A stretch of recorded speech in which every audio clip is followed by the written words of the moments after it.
ሰላም በጠዋት ነቅተናል። ያው በጠዋት ከነቃን በኋላ አልጋችን እያነጠፍን ነበር። እዚህ ጋር ጥርሳችን ለመቦረሻ አዘጋጀን። ወዲያው ወደ ጸሎት ተዘጋጀን ማለት ነው።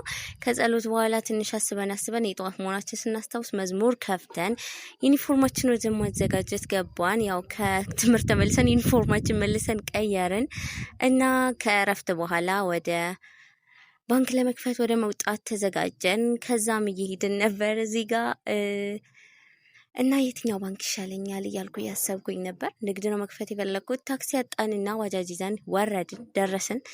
ከዛም ያው ትንሽ ከተጓዝን በኋላ እያሰብን ነበር፣ እስኪ በዚህኛው በኩል እንሂድ፣ በዚህኛው በኩል እያልን እያሰብን ነበር። የምፈልገውን ቤት አጋጣሚ ያየሁትና ገባው።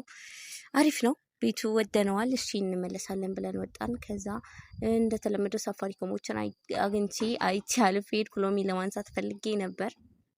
ሎሚ 20 ብር ገባ እና ተው ነው። እዚህ ወጣን፣ ቦታ ጠፍቶብን ነበር። ያው በጣም ብዙ ቦታዎችን ከዞርን በኋላ የምር ማረፍ ፈልጌ ነበር። በጣም ነበር የደከመኝ። በጣም ብዙ ቦታዎችን ነው በእግሬ ምንድን ይባለው የተራመድኩት፣ በጣም ብዙ ማለት ነው።